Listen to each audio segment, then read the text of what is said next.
कहाँ है रे? अरे राणा प्रताप साहब, आप कैसे आना हुआ?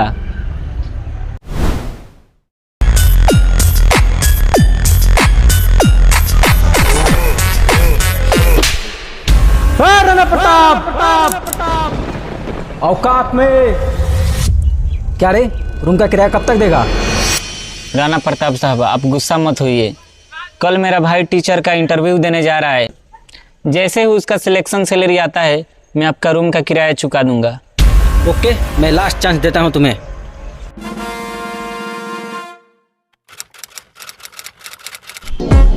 भैया, मैं इंटरव्यू देने जा रहा हूँ, मेरे को आशीर्वाद दीजिए। अच्छा से जाना। ठीक है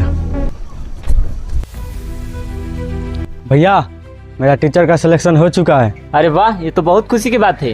ये लो पैसा। चल भाई, कहाँ? राणा प्रताप के पास। चलिए, ये लीजिए मालिक अपना पैसा। ये हुआ ना बात, अब जाके पेमेंट पूरा हुआ। अभी पेमेंट बाकी है। भैया,